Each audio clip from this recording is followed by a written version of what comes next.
want you to think about how special these 5 prayers are for a moment. That the Prophet ﷺ said that they are أَحَبُّ الْأَعْمَالِ إِلَى اللَّهِ, the most beloved of deeds to Allah. الصَّلَاةُ لِوَقْتِهَا أو الصَّلَاةُ عَلَى وَقْتِهَا. To pray on time is the most beloved of deeds to Allah subhanahu wa ta'ala. وَمَا تَقَرَّبَ إِلَيَّ عَبْدِي بِشَيْءٍ.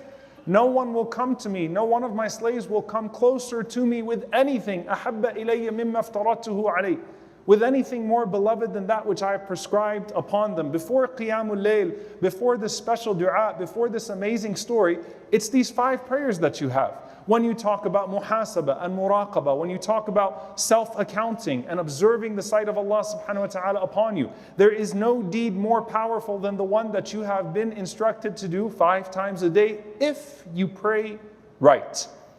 If you establish the prayer right. So I want to sit with this ayah for a bit, where Allah subhanahu wa ta'ala says in Surah Al-Ankabut, "Utlu ma uhiya ilayka min al-kitab wa aqim as-salah." Recite that which has been revealed to you of the book and establish the prayer. Inna as-salata tanha 'anil fahsha'i wal munkar. Verily, the prayer forbids, it stops you, it forbids you from falling into al-fahsha wal munkar. 2 categories of sins. The ulama have long, beautiful, powerful reflections on these 2 categories. If you read the English translation, it would say the major and the minor sins, the extremely foul sins, and the sins that might be considered more consistent or more regular or amongst the overlooked sins. But the point is, all sins fall under these 2 categories. And al-fahsha tends to represent in the Sharia that which has a level of disgust, that which is qabih, that which is flagrant, that which represents a different stage in your distance from Allah subhanahu wa ta'ala. That's why Allah Azza wa Jal refers to zina, adultery, fornication, and all types of sexual deviance with this term of fahisha. Because it's foul, it takes you so far away from Allah subhanahu wa ta'ala. Wal munkar, as the most subtle or most specific way, kullu ma ankarahu ash-shar', everything that Allah subhanahu wa ta'ala has forbidden in His legislation falls under munkar in some way. The point is, prayer is a guard against these things. And a person might say, well, how come I pray, but I still commit these sins? Does that mean I'm not praying at all?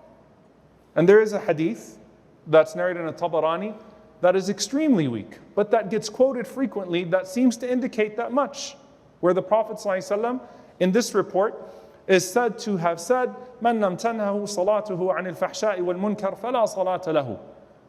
Whoever is not stopped from these sins, the major ones, the minor ones, the flagrant ones, the regular ones, by their salah, then it is as if they have no salah. Their prayer is not recorded for them. Now this hadith is problematic, not just in its sanad, not just in its chain, but in what it might indicate.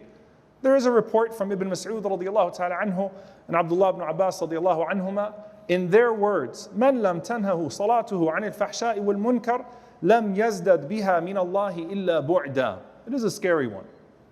That whoever does not find that their prayer takes them away from evil, obscene deeds, from sinning, then they did not get from their prayer except for distance. Salah is qurb. It is a sila, it's a connection to Allah subhanahu wa ta'ala that is meant to bear closeness.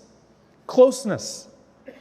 And here, if you are treating your prayer like a chore, or maybe even doing it just to get by, then it may actually be distancing you further from Allah subhanahu wa ta'ala. And a lot can be said about this, that if the most potent form of connection that you have to Allah subhanahu wa ta'ala does absolutely nothing for you, then at the very least there's a hardening of the heart that's taking place. Someone that comes into the religion for the first time and learns the salah for the first time might taste its sweetness quicker than someone that's been praying for so many years. And inshallah ta'ala, the salah is documented for them, but the heart has not been softened in any way, and the closeness to Allah subhanahu wa ta'ala is not being established.